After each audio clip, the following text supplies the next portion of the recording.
À 16 ans, j'avais eu l'impression de trouver un état d'esprit différent où je me sentais pas jugé. J'ai voulu rentrer en contradiction la plus totale avec mon mode d'éducation. Je lisais des bouquins Anard, Bakounine, Proudhon, etc.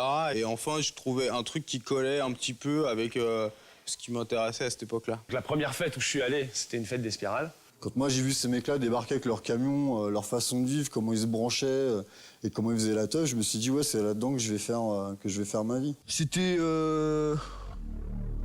la techno, la drogue et le sexe. Alors moi j'ai fait une croix sur le sexe, j'ai pris beaucoup de drogue et j'ai écouté énormément de techno.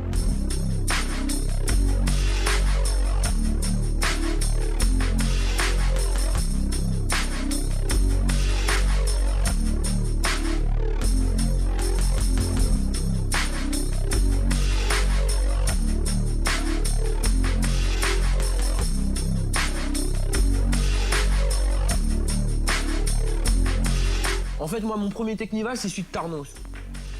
Je suis parti avec Jeannot, avec Nout, à Tarnos. On n'avait pas de son, mais on avait un camion qu'on avait loué. Et on rencontre, donc via Christine, une amie en commun, tout un autre groupe du 78 où il y a Moumout, Popov, Annès. On était tous dans les balbutiements d'être DJ, mais voilà, on avait envie de se faire plaisir et on s'est fait plaisir pendant un mois et ça fait 11 ans qu'on se quitte plus.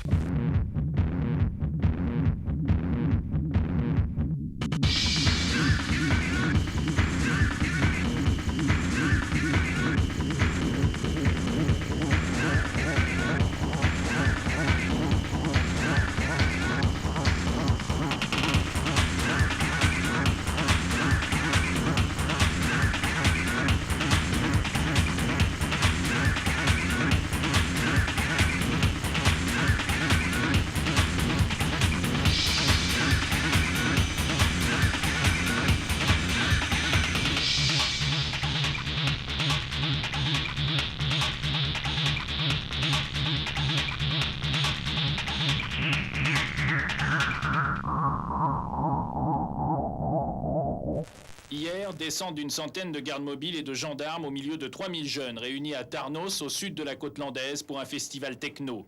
La manifestation se déroule sur un terrain appartenant à l'armée. Nous avions filmé cette fête dans le calme. Mais vous ne verrez pas ces images. Au moment où nous quittions les dunes de Tarnos, nous avons été agressés par une quinzaine de jeunes qui s'en sont pris à notre matériel et ont volé nos cassettes de reportage. À la fin du premier mois de Technival, on se fait appeler les Bleus. Bon, bah, les Bleus, c'est rigolo, 5 minutes. Trouver un nom, c'est pas évident. Et puis il y a Léo qui, un soir, vient nous voir et qui nous dit, bah voilà, j'ai trouvé, quoi. À l'époque, je jouais sur un jeu informatique qui s'appelait Hérétique, qui était une histoire de sorcier qui balance des sorts dans la gueule des mecs. Et Hérétique, ouais. Bon. Pour les 3/4 d'entre nous, c'était bon, on va regarder dans le dictionnaire, alors, avec exactement quelle est la définition d'hérétique. Tout le monde s'est retrouvé autour de ça. Et puis, il faudra que tu demandes ce que ça a voulu dire aux autres, pour les autres, tu vois. Ne souscrit pas à la doctrine établie, et ça nous colle à la peau encore et toujours, quoi.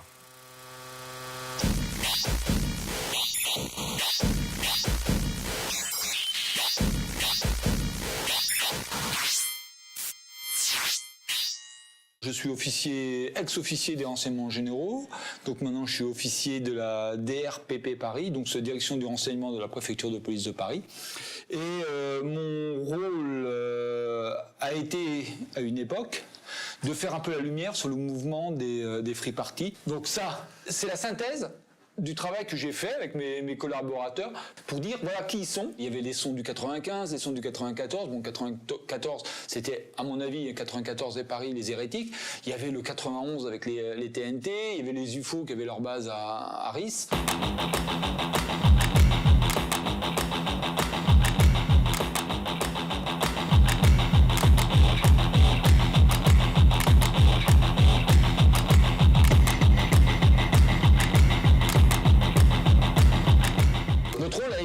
D'étudier. Voilà. D'étudier le mouvement pour comprendre. Notre rôle, c'était ça au départ, parce qu'on ne savait pas. On ne savait pas qui étaient ces gens, qui était leur motivation, qu'est-ce qu'il y avait derrière, est-ce qu'il y avait du trafic de drogue, est-ce qu'il y avait des visiers subversifs, on ne savait pas. Et pourquoi qu'est-ce qui les motivait pour se rassembler. C'était nos futurs, c'était moi je vais mourir avant 30 ans, tu sais, rock'n'roll quoi. C'est un mode de vie, c'est habiter en camion, c'est vivre en marge de la société, vivre sans le grand capital. J'ai envie de suivre tous ces gens qui sont un peu frics, qui sont un peu ouverts, qui sont un peu... qui ont de la frappe, tu vois, qui savent quelque chose. Donc on fait notre première teuf au mois de septembre donc 96. Puis nous deux, on est un peu en éclaireur autour de l'endroit qu'on a investi. Et on voit 3 petites ombres qui arrivent au loin, on se dit ouais ça doit être les premiers teufeurs qui arrivent. Et puis à 2 mètres de tomber sur eux, on a 3 maglides qui nous éclairent et qui nous disent police quoi. On se fait contrôler, fouiller. Un des 3 agents de police donc présents retrouve au moins 2 de mes trucs. Mes trucs, c'est du LSD, des extas. On peut parler franchement, donc j'ai un peu de coke, j'ai un peu de tout, quoi. Et à ce moment-là, moi, je pense aller dire au revoir à mon pote, parce que je pense pas le revoir pendant longtemps. De là, moi, j'ai un coup de chance immense de la vie. Le procureur ou le substitut du procureur, il est injoignable pour signer un mandat de dépôt. Du coup, on me relâche. Sorti de garde à vue, moi, je rentre chez moi, lui, il part en Hollande. Et puis là, je me dis, c'est parti pour 10 ans d'exil, quoi, minimum.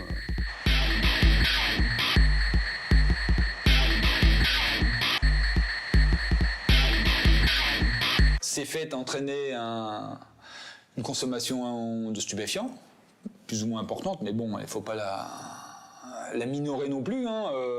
Mais bon, il y avait, pour l'avoir vu, je sais qu'il y avait des consommations de champignons, mais ça, les champignons, il y en a certains qui avaient l'art de les cultiver. Pour ce qui est du cannabis, bon, ils avaient des débrouilles, bon, je pense que certains devaient en cultiver.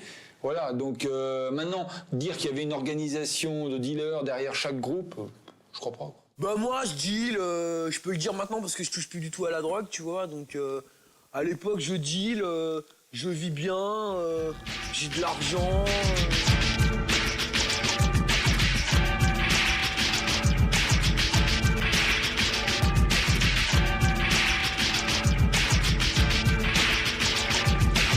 On n'est pas dans une logique de trafic de drogue, c'est de la drogue festive, quoi. Comme tout le monde sait, t'es 50, au lieu d'acheter chacun sa canette de bière, t'achètes un pack, tu l'as moins cher. Suite à notre système D, bien sûr, voilà, on paye aussi nos erreurs. Moi qui me croyais effectivement dans un autre monde, quoi, où on était libre, où la vie était belle. Non, bah là on te rattrape et on te dit, mais monsieur, ça c'est interdit. Donc là c'est police, menottes, prison. Voilà. Donc là, c'est 5 mois en prison. Puis au moment où tu sors, on te dit, bon bah voilà, on vous a attrapé dans ces nouvelles fêtes là qu'on voit fleurir un peu partout dans les bois. C'est free party, comme vous appelez ça, bah vous n'y avez pas le droit. Bon. Donc ça a été le jeu du chat et de la souris. Moi, après, pendant de nombreuses années, on m'a tout simplement interdit le droit de faire ce qui me tenait le plus à cœur, ce qui était pour moi, ce qui était devenu ma vie, quoi.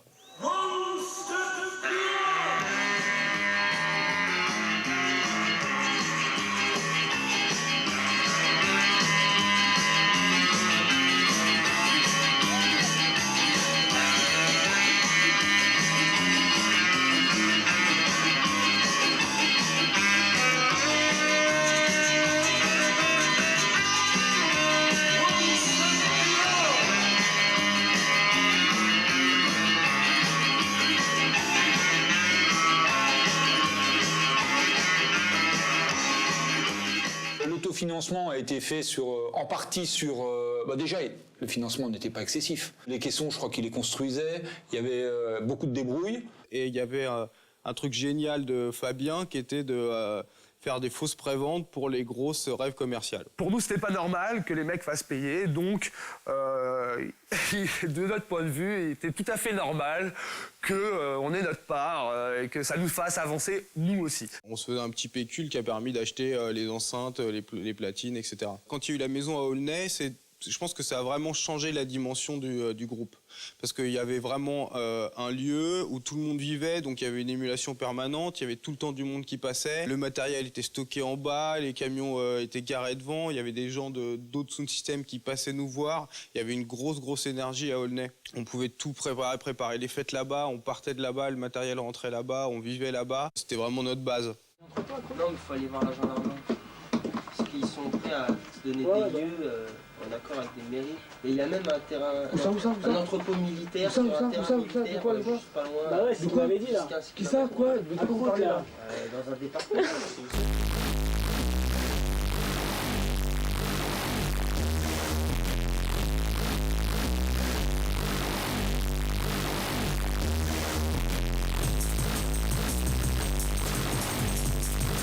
était pris dedans, quoi. On réfléchissait pas, tu vois. On était en plein dans le truc, quoi.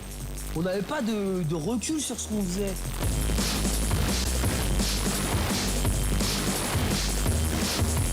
Si, je te jure, ça me dit quelque chose. Mais après, ce sera sur la droite. Non, c'est peut-être un peu plus loin. Non, c'est plus loin. Je suis plus loin. Voilà, c'est là, au bout de la rue, sur la droite.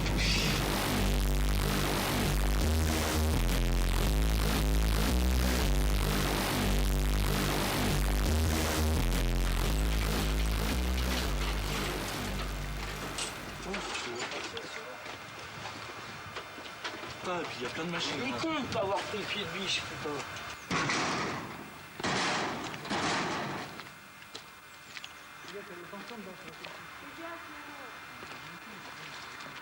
Nous, notre force, nous, on arrivait toujours après. Hein, donc, la force, ça a été peut-être dans certaines directions, tant police que gendarmerie, de vouloir connaître et pour pouvoir arriver en même temps, voire avec un peu de chance avant.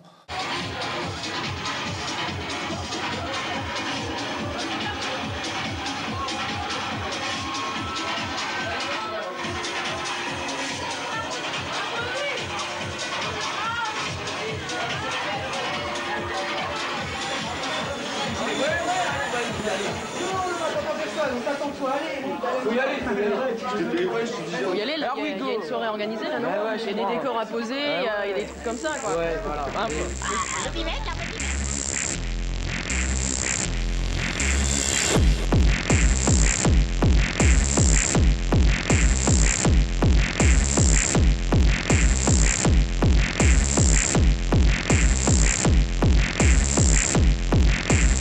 Infiltrer le milieu au sens où voilà, on crée notre propre son, on pénètre dans les sons. Non, on a assisté comme à quelques fêtes, voilà, pour voir ce que c'est.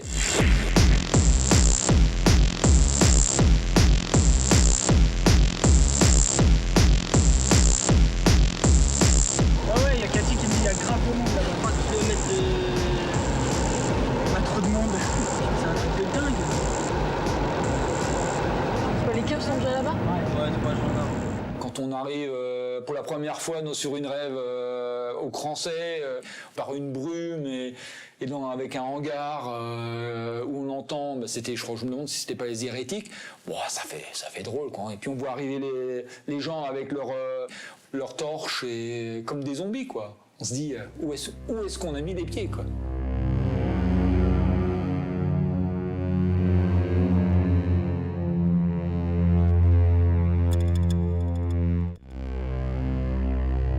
Quand il y a les basses sont bien... ouais, ça porte. Au Crancey, là, quand je suis rentré dans la salle, ça sent sans porter.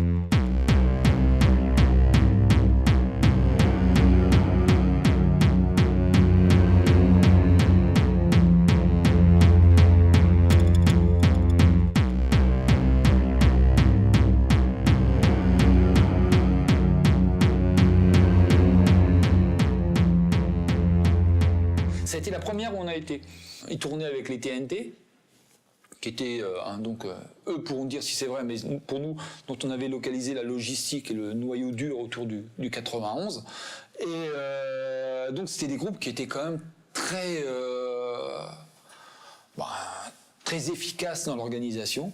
Parce que je me rappelle, ça m'avait surpris, mais ils avaient eu un problème des groupes électrogènes. Alors c'était au Crancey, hein. Ils avaient réussi, alors d'où les moyens, à faire venir un camion électrogène qui venait de Belgique. En plus, le camion n'était pas très discret, hein, et ils arrivent à le faire passer, quoi. Et donc voilà, donc c'est un petit peu par habitude, on a suivi les exploits des hérétiques, sachant que bon, on n'a pas été déçus. Hein, parce qu'ils en ont fait quand même un paquet. Hein. Donc en fin 97, une teuf avec UFO même, l'SDF, Alan à l'époque qui était là aussi. Le préfet est fâché, il n'a pas envie qu'on squatte son département tout le temps, donc il va frapper un grand coup, ça va tomber sur nous. Et donc là, c'est matraquage de flics, les flics nous matraquent. On se fait tirer par les cheveux sur 50 mètres. Enfin, ça, c'est Léo qui pourra mieux en parler que moi. À l'époque, j'ai des locks et je suis rasé sur les côtés, tu vois. Donc j'ai des longs locks comme ça, tendus en arrière. Et je suis complètement rasé sur les côtés. Et en fait, je suis complètement bourré dans la soirée. Et là, les flics arrivent et me font charger par des chiens. des chiens avec des muselières qui me chargent et qui me poussent comme ça. Et là, les mecs m'attrapent par les cheveux et me traînent sur 50 mètres. On s'est fait saisir nos vinyles.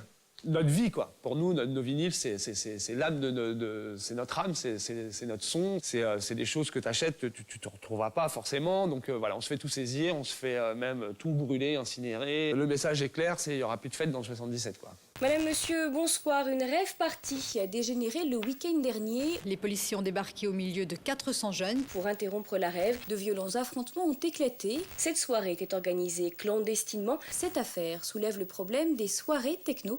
Une partie des rêves se déroule dans un cadre légal, mais certains rêveurs préfèrent la clandestinité. L'aventure que nous, on vit, plein d'autres gens, plein d'autres jeunes la vivent partout en France. Ça tâtonne un peu, mais on sait qu'il y a une direction, on va tous dans la même, c'est garder notre indépendance, ce vide un peu juridique qu'on utilise pour pouvoir faire une fête libre. Il est 4h du matin, c'est une véritable armée de CRS et de policiers, environ 180 qui bouclent le quartier et somment les 400 participants de la soirée d'évacuer les lieux.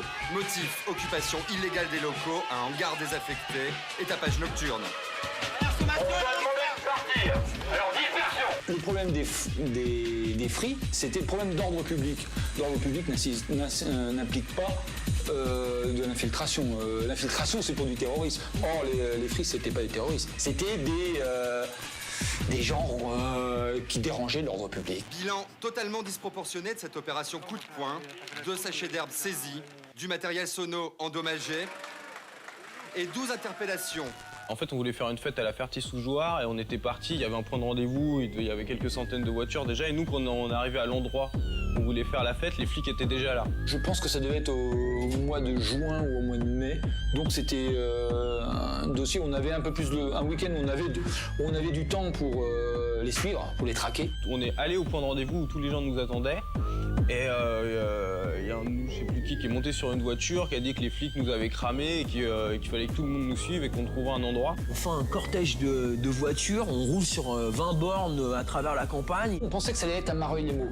Parce que Mareuil-les-Maux, il y avait eu les Massimas, il y avait eu quelques sons qui s'étaient produits en périphérie de Meaux, donc à Mareuil. Après, on était monté, je crois, jusqu'à Montmirail. On s'est retrouvés à foncer sur les nationales sans savoir où on allait, avec 300-400 voitures qui nous suivaient, une bagnole de flics qui s'était mis devant, les flics qui tournaient tout autour. Et là, au bout d'un moment, quelqu'un a pris l'idée, je crois que c'est une voiture bélier quasiment, un 4x4 quoi, qui a défoncé une palissade. On défonce la porte de la décharge publique avec les camions, on rentre, on pose le son. C'est chaud la techno ou pas? Et on a atterri dans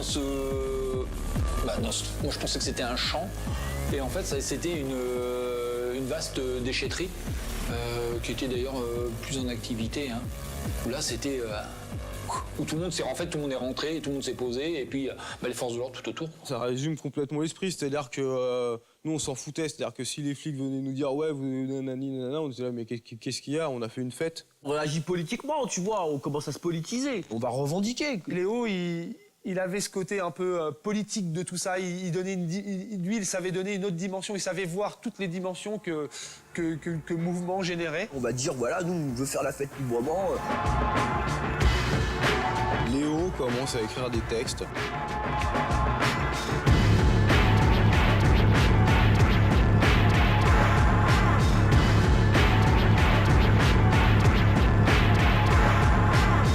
Utopie, ça disait qu'on n'était pas simplement des connards, les pieds dans la boue, la tête dans les étoiles, que c'était aussi un droit à la fête libre, un droit à s'éclater, un droit à prendre le temps de vivre. J'ai en souvenir une soirée qu'on avait fait dans un entrepôt.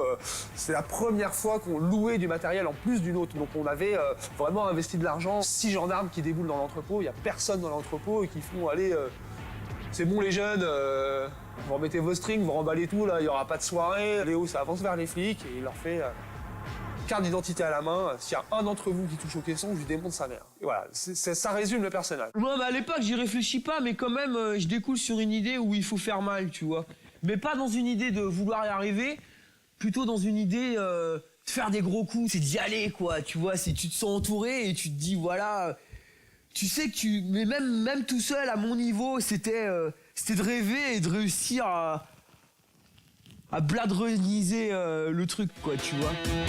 Mieux vaut mourir debout que vivre à genoux sans sommes jeunes et fous, alternatifs nous sommes. Vouloir croire à la victoire, sur le pouvoir, voir les tyrans au placard, sonner les murs de l'histoire, ramène tes portes et la scar, les filles, les fous. Si l'homme est un loup, pour l'homme nous serons loups. Ça fait 2 ans qu'on fait ça à fond dans tous les sens du terme. C'est des fêtes tous les week-ends, on se défonce, il n'y a pas de limite à la fonce D. On perd le côté festif à mon sens. Ça devenait malsain, voilà, ça devenait malsain, une vraie scission qui commence à s'opérer à ce moment-là. Et là, on commence à se fâcher les uns les autres. Et là, je pense qu'on atteint, pour certains, on atteint nos limites.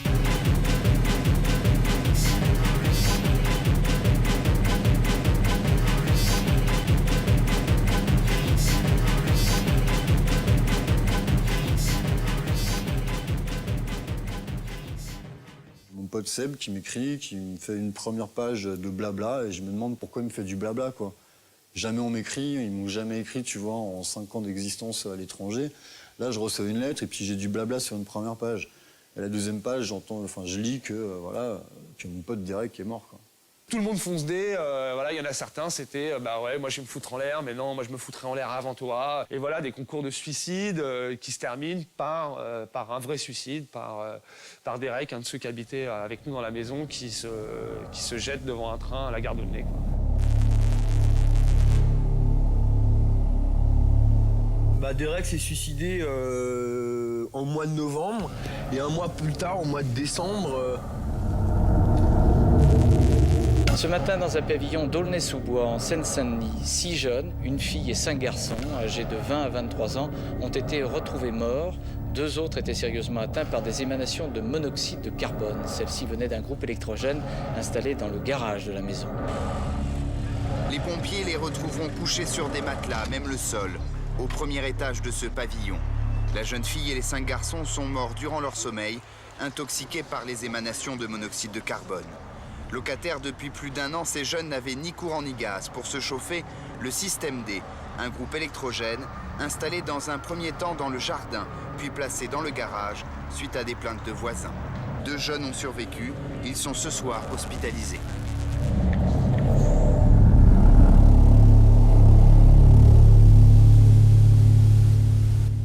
Bah moi, ça a été un trou béant, tu vois. Je suis le seul à m'être réveillé, j'étais dans la maison, je suis le seul à m'être réveillé, j'ai pu réveiller qu'un seul des gars qui était avec moi dans cette maison. J'ai perdu ma copine qui dormait avec moi dans mon lit. Moi j'étais anéanti, donc j'ai pas vraiment réagi à ça, moi personnellement. J'ai été anéanti. Après, tout le monde a réagi complètement différemment. Est-ce que je m'en suis remis? Je te le dirai dans 20 ans. J'ai porté mon deuil pendant 10 ans. Et maintenant, à mon niveau personnel, je retouche un peu aux choses de temps en temps, tu vois. Aulnay, nous, on avait pensé que, franchement, ça allait les anéantir. Et il y avait de quoi. Donc, quand on a su ce qui s'était passé, on s'est dit, la vache, ouais, il y a de quoi être anéanti. Bon, mais comme quoi, ils avaient des ressources. Hein. Ils ont réussi, après un tel drame, ils ont réussi à rebondir, quoi. Nous, cette tragédie, elle nous a tous ressoudés. On est tous repartis dans le même sens. Avant l'accident, on était une bande de potes, on était un crew, on était un sound system. Après ça, on est devenu une famille. Ça nous a liés pour toute la vie.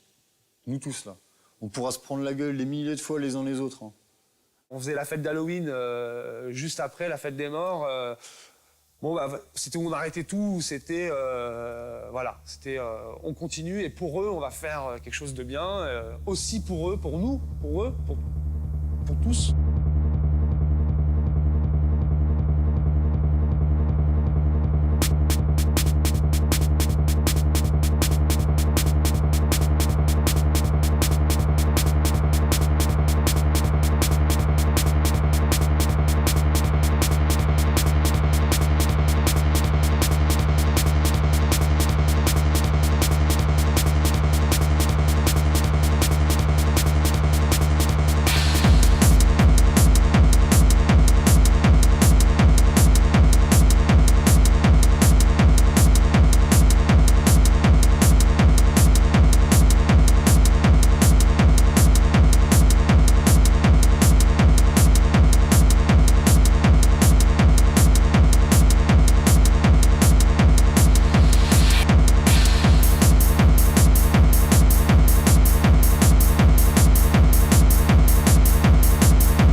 contacté par des journalistes où on m'avait demandé de m'expliquer sur ce fait divers, sur ce qui s'était passé. Et donc moi j'avais refusé, j'avais pas envie de m'étaler dans la presse là-dessus. Et donc ils ont été de trouver celui d'entre nous qui a pas su dire non. Ce sont des phrases chocs qui déplaisent. On voit bien que ce jeune journaliste a eu ces 6 pages non pas pour l'âme musicale du groupe, mais il en a fait un espèce de papier scandale en révélant l'histoire de cette mort des hérétiques. Depuis ce jour-là, nous avons utilisé les journalistes pour nos soirées. Pardon, est-ce que vous pouvez me répéter ça? Vous avez mission de nous interdire à la presse?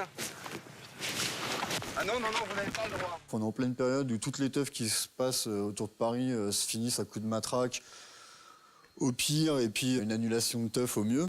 Les forces de l'ordre vont se montrer particulièrement musclées pour la circonstance et nous empêcher violemment de faire notre travail. Je crois que c'est à ce moment-là qu'on se dit justement, avec des gens comme Léo, nous on devient des activistes terroristes sonores. C'est-à-dire que maintenant, quand on va faire une teuf, on va en faire une, mais bien, et dans Paris. Et la première, donc, c'est Bercy. Et on se dit, on va se faire Paname. Non, mais attends, là, on bouge sur l'endroit, là, ça y est, on n'a pas le temps. Une fois qu'on bouge, après, on peut plus vous aider.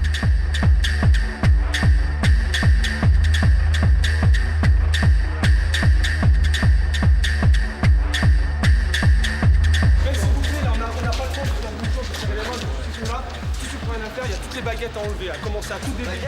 On fait un gros village là. Et il faut bien qu'on silence.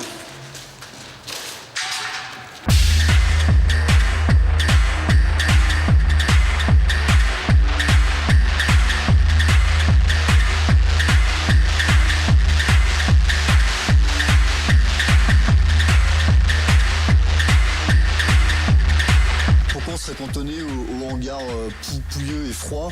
Pourquoi on serait condamné à des petits bouts de forêt, tu vois?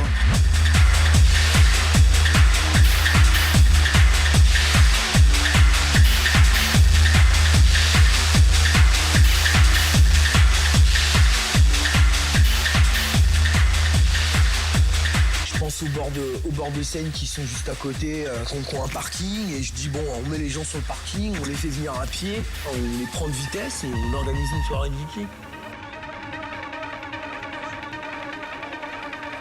En plein Paris, tu réunis des centaines de voitures sur les quais de Seine, quoi, parce qu'il y a 3000 personnes, hein, tu divises 3000 par 4 ou 5 personnes dans une voiture, ça fait au moins 300 ou 400 bagnoles, quoi. Moi, je me suis vu bloquer le boulevard, la voie rapide, là, tu sais, qui longe la Seine, pour faire passer le convoi. Hein. Vous voyez Bercy Expo là-bas? La fête, c'est sous Bercy Expo, dans la gare de fret de Bercy.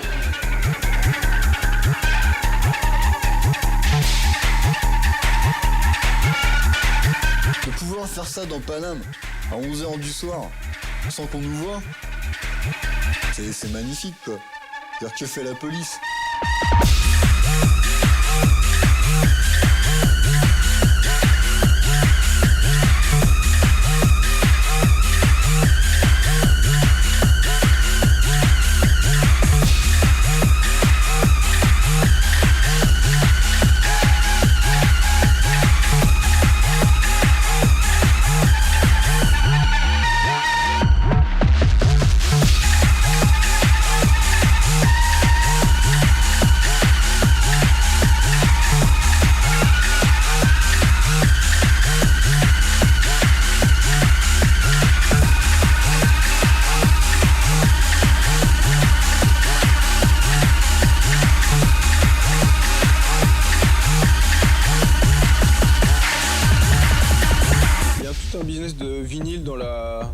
techno underground. Et nous, on a des artistes, justement Popov et Sam, qui font leur premier disque.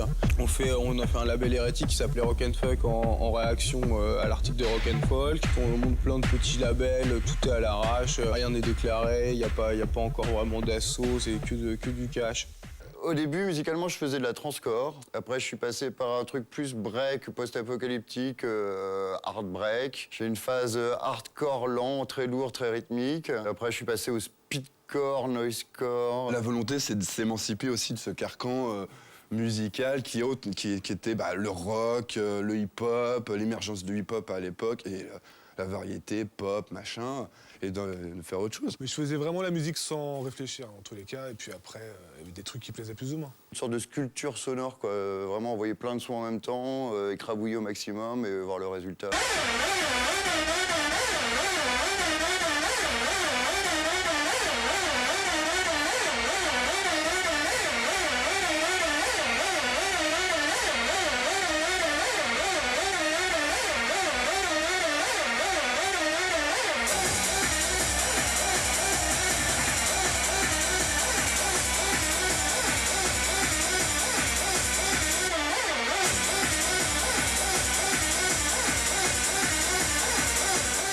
On a une configuration live à 3 qu'on a appelée Golgoth 21. Sans se préparer à l'avance, on arrivait, on branchait, on mélangeait tout ce qu'on avait créé chacun de notre côté. Si ça c'était bien, on le gardait plus longtemps. Si c'était pas terrible, on zappait vite fait. Il y avait beaucoup de machines branchées à la chaîne, donc en MIDI, dont on perdait des temps de latence énormes, qui créaient des grooves qu'on n'avait pas. Faire rentrer les effets dans eux-mêmes, plus renvoyer des sons dedans pour faire des effets de dissonance. Des artefacts, comme on dit en synthèse, qui sont créés par justement la machine elle-même. Quand les gens disaient faut pas aller dans le rouge, justement, c'est là où on était mort de rire. Nous, on était tout le temps dans le rouge. Ce qui a fait un peu la réputation de notre son au départ, c'est parce que c'était un peu, on va dire, bordélique.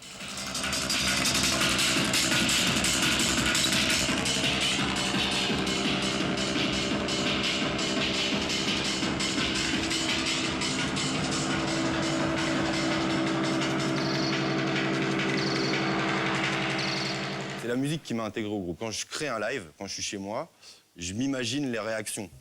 Je le crée même pas par rapport à moi. Moi, les réactions que ça me fait, c'est toujours bon que je fasse un truc. Il y a des trucs que je fais, que j'adore, qui me font super kiffer à la maison, et je sais que ça passera pas dans une teuf. Que les gens vont pas réagir, ou vont pas comprendre, ou vont pas être dans le même délire que moi ce jour-là, alors que je sais ce qui va marcher en teuf. Je vois à peu près ce qu'il faut faire pour que les gens réagissent, et je le fais.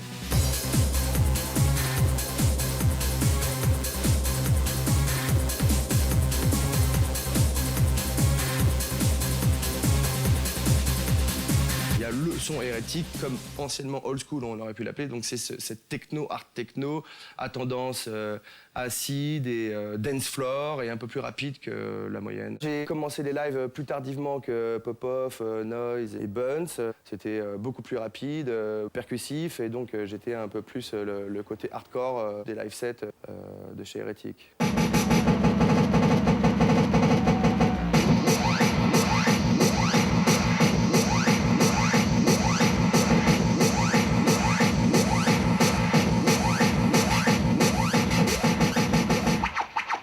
Technival où j'étais, il y avait 500 personnes et ça me paraissait énorme. Et je sais que maintenant il y a 40 000 personnes et je trouve ça me plaît pas, je me sens complètement perdu et je m'identifie pas du tout à ça, quoi.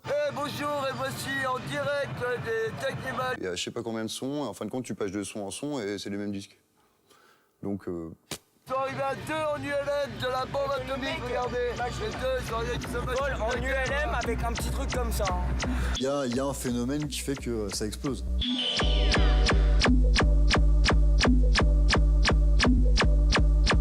Même nous, on n'en revient pas, tu vois, de faire 3000 personnes sous Bercy, quoi. Le gouvernement, à partir de ce moment-là, commence à vraiment s'intéresser à ça. Les rave parties, qu'est-ce que c'est? Une culture qui existe et qui a son charme. Ce qui pose problème, c'est ce qu'on appelle aujourd'hui les free parties. Nous, ce qu'on veut, c'est cramer la capitale. Mettre du son en plein Paris, pour nous, c'est un kiff énorme. Voilà, on a envie de cramer des lieux qui ont quelque chose à dire. Ici, on est tout aussi dévêtus, mais ce n'est peut-être pas pour nager, c'est plutôt pour se faire voir. Ces belles filles exhibent des costumes de bain devant un public et un jury qui s'intéressent plus au contenu qu'au contenant. J'ai un de mes potes qui m'appelle un jour, il dit voilà, j'ai un truc à te montrer. Et donc il m'emmène dans cette piscine là, porte d'Auteuil. Puis en fait, fallait escalader les murs pour pouvoir rentrer dans l'enceinte du bâtiment. Moi, on était dehors, tout ça, donc je me écoute, on va aller voir quand même. Là, on se retrouve dans un lieu, un truc, j'ai jamais vu ça de ma vie, un truc de fou, quoi. Une piscine en plein air, en plein milieu de Paris, avec les cabines sur 3 étages, en balcon sur les côtés. Et là, je m'assois sur le bord des marches de monitor, je regarde. Faut faire une soirée ici, quoi. Tu vois? Et on part pour l'aventure de Monitor.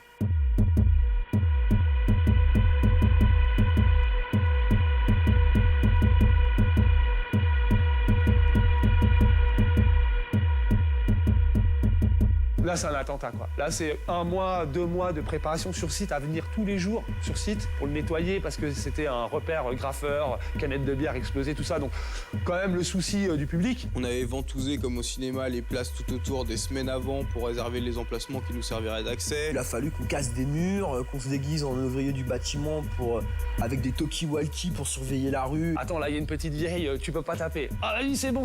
Et hop, mettez 3 coups de masse, 2 coups de baramine. Avec des palissades montées devant les murs qu'on casse pour cacher le mur qu'on est en train de défoncer.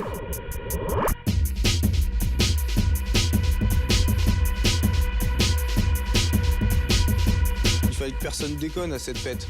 Donc chaque mec qui participait à l'organisation, il avait un poste, on avait des listes, des trucs imprimés avec écrit toi tu feras ça à telle heure, toi tu feras ça à telle heure. On prend chacun un strobe, et les strobes, ils se placent comme ça. À chaque barrière où il doit y avoir un strobe, il y a une marque noire, d'accord? À chaque marque noire, on met le strobe de l'autre côté de la barrière. La porte en fer là, qui cache l'entrée principale, ça fait du bruit ça. On la touche pas, moi. Tu prends cette lévie par un fil, tu décaches le fil, tu laisses doucement tomber et le camion il passe au-dessus. On l'aura posé de façon comme un commando en plus. C'était chronométré les trucs. C'était à telle heure, toi t'arrives avec le camion de son. Toi, vous êtes à l'entrée, vous déchargez. Toi, tu positionnes. Toi, tu branches. Genre tu mets tout le monde dans l'endroit où il y a la régie. Vous bougez pas, pas un bruit. Et vous bougez pas, on se balade pas dans l'endroit, rien quoi. On longe les murs et tout quoi. Ah, ça, c'est l'infoline que t'as des milliers de personnes et vont l'écouter. Périph' extérieur, vous venez par le périph' extérieur, vous démerdez, vous venez par le périph' extérieur. Vous sortez porte de Passy, au feu, à droite, direction hippodrome. Première à gauche en suivant le lac, toujours tout droit, puis à l'hippodrome, vous vous enfoncez dans la pince porte de Boulogne. Ok, grosse soirée, là!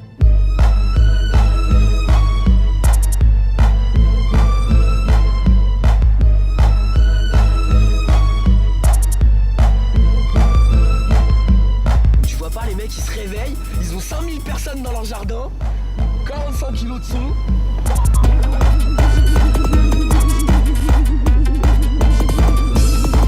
On a cramé la capitale en souterrain, on a fait Bercy, là on va la cramer en plein air. Et on savait que c'était quasiment insensé.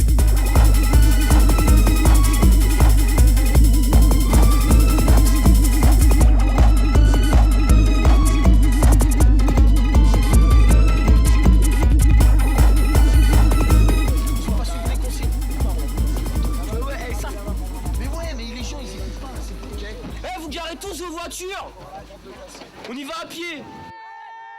C'est à pied la fête. À pied. Genre BM double pied, bah je sais, c'est parti là, on y va.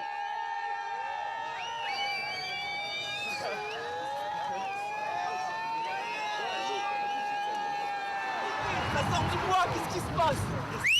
Les flics vont faire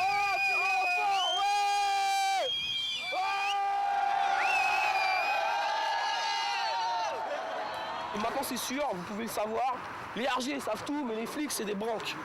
Ce qui est sûr, c'est que si on avait su, elle n'aurait pas eu lieu. Donc si elle a eu lieu, c'est qu'on savait pas. Bon, on a vu les conséquences, quoi. Je connais des gens que je fréquente qui ont été, et qui ont, comme on dit, ça a été dantesque. Dans Paris, faire une soirée comme ils l'ont fait dans un lieu classé, et en plus le nombre de participants, c'était pas une dizaine, je sais pas combien il y en avait, mais plusieurs centaines, voire quelques milliers. Bon, c'était un exploit.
jouait ce soir-là à Strasbourg. Donc je me retrouve à partir de Strasbourg vers minuit et demi, un truc comme ça. Moi, super stressé, je vais y aller, donc à fond. Et je suis arrivé ici à 8h30 du mat. Ils ont pris d'assaut un lieu en plein Paris, lieu classé, etc. Et contre toute attente, il n'y a pas eu de débordement, de casse, de vol, de violence, d'affrontement avec la police, etc. Donc le sens politique, il est là, quoi, de dire, regardez, quoi. On peut réunir, je ne sais plus, 4 ou 5 ou 6 000 personnes en plein Paris, dans un lieu complètement fou. Des gens que vous n'appréciez pas forcément, une culture que vous n'aimez pas forcément, même pas du tout. Et ça peut très bien se passer. Et ça, c'est super politique de faire ça, les gens.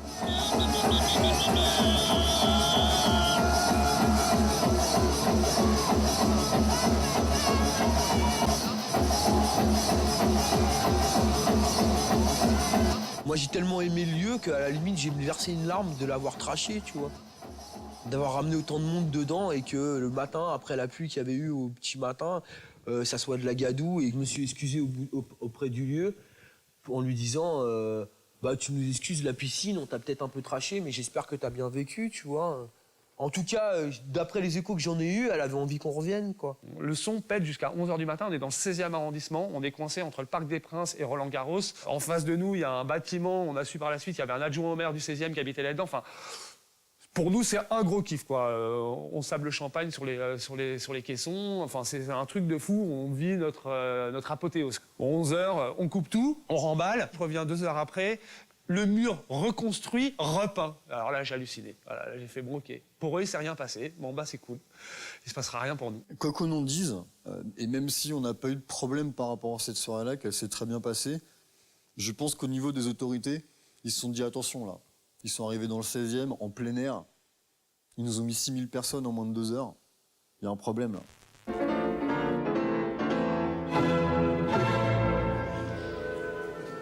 Mesdames, Mesdemoiselles, Messieurs, bonjour et bienvenue au Sénat où dans quelques secondes va se dérouler la séance de questions au gouvernement. Vous savez que ça a fait la une du week-end et même la semaine dernière. Il s'agit des fameuses rave parties. Il n'est de liberté véritable sans contrainte et sans règles. Il n'y a plus de possibilité de faire vraiment tu vas de teuf sans qu'elle soit arrêtée. Manu militari si possible. Il y a tellement de flux juridiques en fait que on peut se retrouver, nous ça nous est arrivé de nous retrouver dans une garde à vue géante. Il ne s'agit pas d'interdire la musique, il ne s'agit pas d'être contre les jeunes, il s'agit de faire en sorte simplement que les jeunes continuent à s'amuser, à écouter leur musique, mais que le lendemain matin, il n'y en ait pas quelques-uns à la morgue, qu'il n'y en ait pas un maximum qui se retrouvent complètement shootés et qu'il n'y ait pas des propriétaires qui regardent leur terrain les larmes aux yeux en disant tout ce que j'ai fait pendant une vie, c'est ruiné.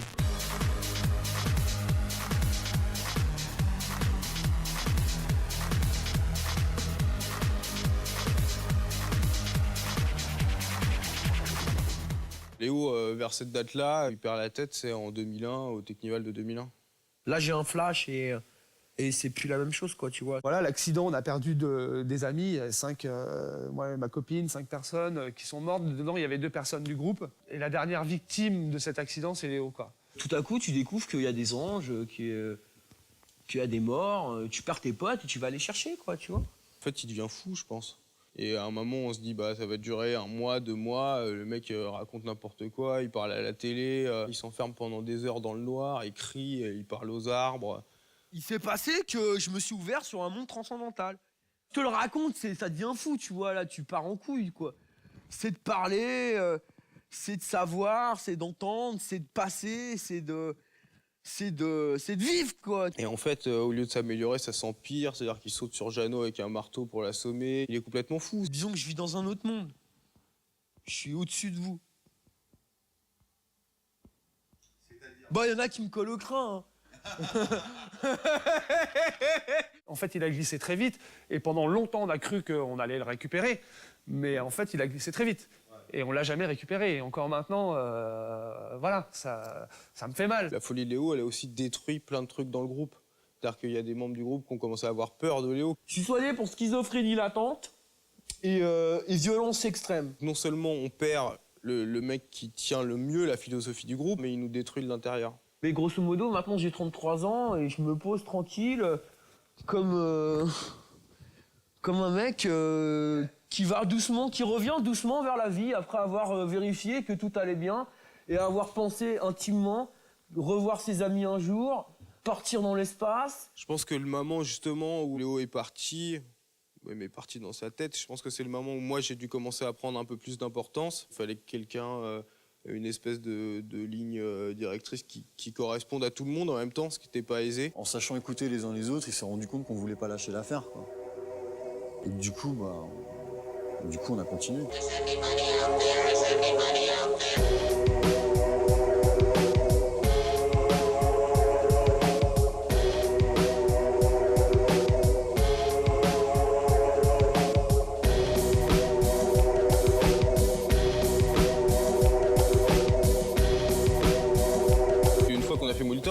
On se disait on devrait refaire des petites fêtes, on devrait être 500, 1000 et profiter au soleil tous ensemble et retrouver la vibe de départ. Mais nous, on peut plus faire ça. C'est-à-dire que nous, maintenant, avec notre nom hérétique, si on fait quelque chose, on a 5000 personnes, on a 6000 personnes. Il faut rétablir le calme, point bas. On s'amuse, et on fout pas le dawa, d'accord? On s'amuse, point bas. Dehors, c'est pas notre faute, ok? Ici, c'est hérétique, ok? C'est hérétique! Quand on s'est fait déborder au 287, c'est parce que c'est un plan qui nous tombe dessus 3 semaines avant la date. On dit que c'est gratuit, en plein Paris, à une porte de Paris. On sait très bien que ça va terminer en pugilat. Ok, hérétique, ça s'est toujours bien passé. Y a pas de raison que ça parte en couille aujourd'hui. Il y a 1500 personnes dedans, il y en a 1500 dehors. Voilà. Les videurs, ils savent plus où ils en sont. C'est pas du tout le public qu'ils ont l'habitude de gérer. Donc ils commencent à jouer les gros bras. Puis là, c'est la foule qui se retourne contre eux. Donc la boîte est forcée carrément. Les entrées sont forcées. Les sorties de secours sont dégondées. Avant qu'il y ait des morts ou des blessés, écoutez bien. Ici, on est entouré par la police de Bercy. Écoutez bien. On a des problèmes dehors. Dehors, les gens envoient des bouteilles. Les gens cassent les portes. C'est dangereux. On va continuer la soirée. Mais écoutez-moi bien. Les mecs, soyez peace and love. Ça se finit avec une charge de flics sur le parking. C'est dispersion manu militari. Ouais. Et à partir de là, on change de trip, quoi. Et on se dit qu'est-ce qu'on donne à ces 6000 personnes? Qu'est-ce qu'on peut faire pour faire une belle fête énorme? Rêve autorisé à Marigny-le-Grand dans la Marne pour le premier festival de musique techno organisé en accord avec le ministère de l'Intérieur. 20 000 personnes en rythme jusqu'au bout de la nuit. 3 jours après la fin du Technival, Nicolas Sarkozy reçoit cet après-midi au ministère de l'Intérieur les principaux organisateurs de rave party en France. Il doit aborder avec eux la mise en application de la nouvelle législation sur les fêtes de musique électronique. Quand la loi est sortie, le discours du ministère de l'Intérieur, c'était on va vous trouver des endroits. Exprès, on avait dit de toute façon, si on n'a pas l'autorisation, on fera un truc sauvage. On est sûr d'avoir 10 000 personnes et on foutra un bordel pas possible. C'était la période du passage du Tour de France, donc on avait fait exprès de menacer sur un truc qu'on pensait écouter par les RG, de faire un blocage du Tour de France en amenant 10 000 personnes. Et finalement, la solution, elle arrive de là où on ne l'attend pas. À l'époque, ministre de l'Intérieur, notre petit Sarko, je sais pas, il doit y trouver un intérêt politique et il nous réquisitionne le terrain. Comment ça va se passer? C'est que ça va se passer que ça va être le bordel. Le premier cheval qu'on fait tout seul, c'est la première fête avec l'autorisation, donc à gérer les flics, le préfet, à gérer tout le monde. Là, c'est la seule où on a failli se faire déborder, on s'en est sorti, mais vraiment limite. Je ne suis pas sûr que les hérétiques, à l'origine, étaient capables d'évaluer eux-mêmes leur audience. Parce que je crois qu'ils avaient dit 2000. Et ils étaient 15 000. Moi, je termine avec Moumout, on est au bord des larmes parce qu'on craque physiquement. Là, on s'est fait donc incendier par la moitié du public parce qu'on demande un droit d'entrée.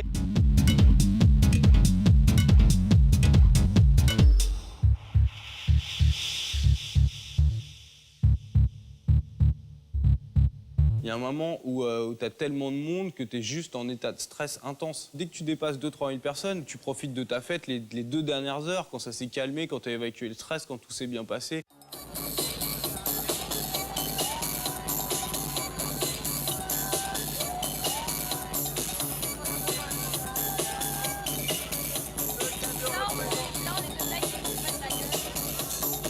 À Cheval 1, le public est devenu uniforme, quoi. T'as un blond, un brun, un noir, machin, ils sont en noir, en kaki. avec une casquette, percée, crâne rasé, et ben voilà. T'as les 10 000 autres qui vont rentrer quasiment, c'est les mêmes. Il y a même des petits pamphlets maintenant qui se font chez les disquaires, ils appellent les petits pois. Voilà, c'est une masse de petits pois. Changement de tenue et de véhicule. Après une brève escapade à Belle-Île, le ministre annonce son nouveau cheval de bataille, la sécurité des rave-parties. Une rave-party, c'est fait pour que des jeunes puissent s'amuser. Mais il faut aussi qu'on garantisse la sécurité de ceux qui sont autour et de ceux qui y participent. Une rave-party, voyez-vous, ça doit pas être une drogue-party. C'est comme ça qu'ils sont arrivés à tuer le truc. C'est-à-dire qu'il y a eu un buzz médiatique après la loi. Et en réaction à ça, le gouvernement, ils ont dit non, mais vous inquiétez pas, on va leur trouver des endroits. Et il suffira qu'ils demandent une autorisation. Et ils n'ont jamais donné d'autorisation. Il y a eu, je sais pas, 5 autorisations en France pour des fêtes. La loi française n'est pas trop dure. Elle offre à ceux qui veulent se mettre en règle la possibilité de le faire, à ceux qui ne respectent pas la protection de notre jeunesse, d'être sanctionnés par la justice. Et nous, on commence à voir gros, tu vois, genre une espèce de truc alternatif qui regrouperait pas seulement les DJ et la techno, mais aussi des artistes de rue, des peintres. On sait qu'il faut qu'on soit plus pour gérer 10, 12 000 personnes. Et là, on se tourne vers Massimas, avec qui on avait fait des fêtes il y a super longtemps, qui sont super forts en déco, qu'on a toujours vachement respecté. Et vers un autre groupe que Jeannot nous présente, qui sont les Troubles Fêtes. Ils sont un peu plus carrés que nous, on est encore pas mal à l'arrache. De toute façon, pour moi, Molitor, c'est la dernière teuf hérétique. Après, il y a le Grand Magique Techno Circus. On rencontre Carole, qui avait fait de la déco pour Nawak, et on se dit mais c'est génial. Et puis même au niveau musique, ça fait 7-8 ans qu'on fait du hardcore, et après les sensibilités artistiques elles changent. On essaye de rassembler tout ça et de faire une fête avec tout le monde réuni.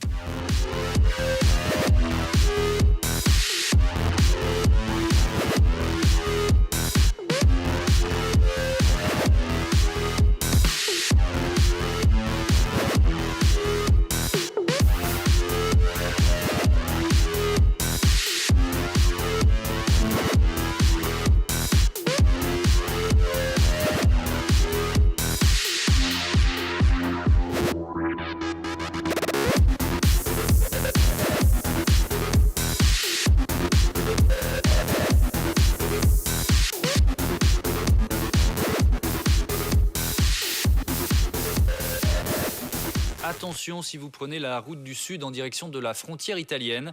Les amateurs de techno et de free party annoncent des opérations escargots demain soir. Ils protestent contre la loi qui les oblige à déclarer leur rave party. Conséquence, le Technival du 15 août, grand rendez-vous des amateurs de techno, pourrait avoir lieu cette année en Italie. On représente même pas ce qu'on a chez nous, quoi. On est obligé d'aller se planquer chez les Italiens, quoi. La France, c'était la plaque tournante de la free party, dans tous les sens du terme. Les Technival se passaient, s'organisaient. Tout le monde se fait serrer depuis la loi Mariani. Juste pour vivre ce qu'on veut, et ben on se fait rentrer dedans, on se fait tout tu casser. serais passé sans rien dire, tu passais tranquille. On a attendu 5 heures, tout ça pour rien. Il y a des chiens qui sont morts, des gens qui se sont fait frapper. On s'est fait gazer pour rien. S'ils veulent nous taper dessus, nous charger, ils le feront. Donc les sous-systèmes en eux-mêmes, ils veulent plus poser, quoi. Ils ont peur, quoi.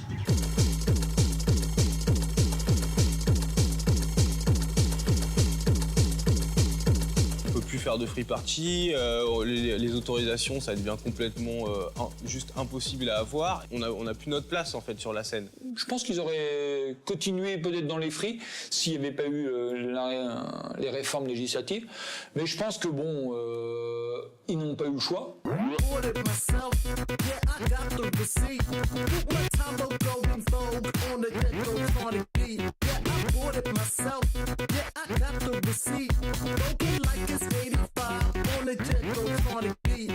Le Zénith, c'est juste dingue. C'est parti d'une rencontre. On a rencontré Daniel Colling, le créateur du Printemps de Bourges. Et on sait que le mec est patron du Zénith de Paris et de l'ensemble des Zéniths de France. Et le mec, à un moment, il fait allez-y, les gars, faites le Zénith. C'est juste un rêve, quoi. C'est les Berus qui faisaient les Zéniths à 50 balles, quand tous les concerts étaient à 300. Voilà, nous, ça c'est ce qu'on a envie de faire. Pour nous, c'est un énorme pari parce qu'on a toujours fait que des trucs gratos ou à 10 balles ou à 30 balles. Le Zénith, même si on le fait au prix le moins cher possible, ça sera au moins 10 €, 15 €. Du coup, on décide de mettre le paquet et finalement, c'est complet un mois avant. Il y a des mecs, ils ont payé 110, 120, 130 € une place pour aller au Zénith. Une dernière fois avant cette putain d'élection de merde. Anarchie en Cherokee. Anarchie en Cherokee.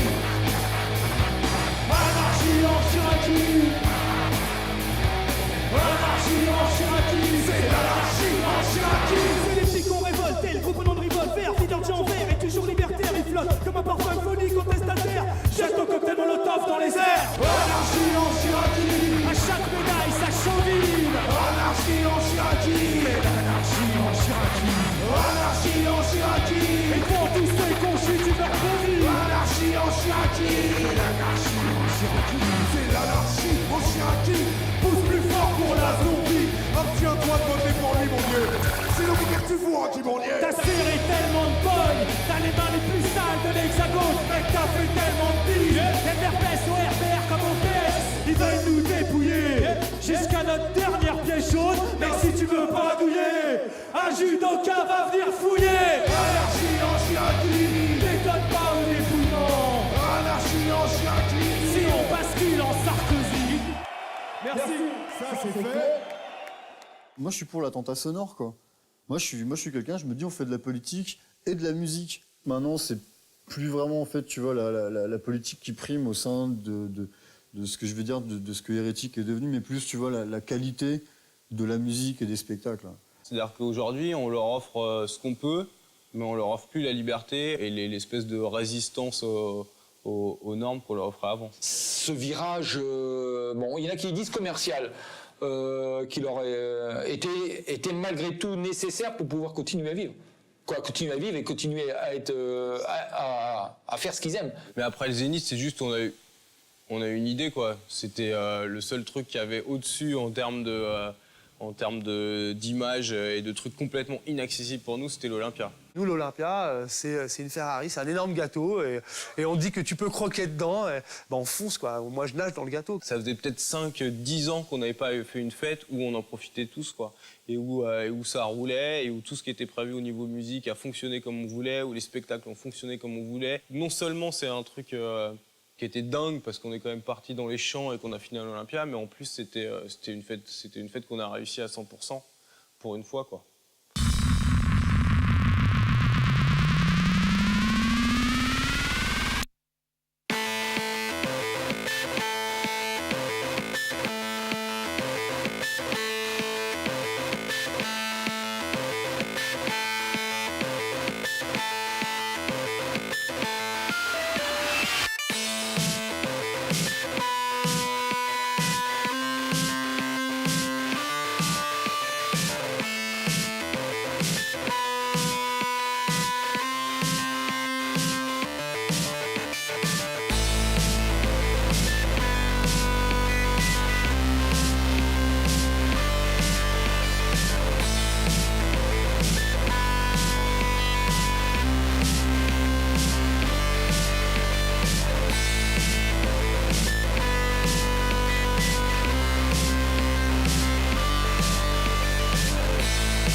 Ce qui nous fait kiffer, je pense, c'est de continuer à faire avancer le groupe. C'est ça, c'est de continuer l'aventure. C'est pas, je sais même pas si c'est la fête en tant que telle, c'est de monter d'un cran, c'est d'avancer encore et d'avancer encore ensemble.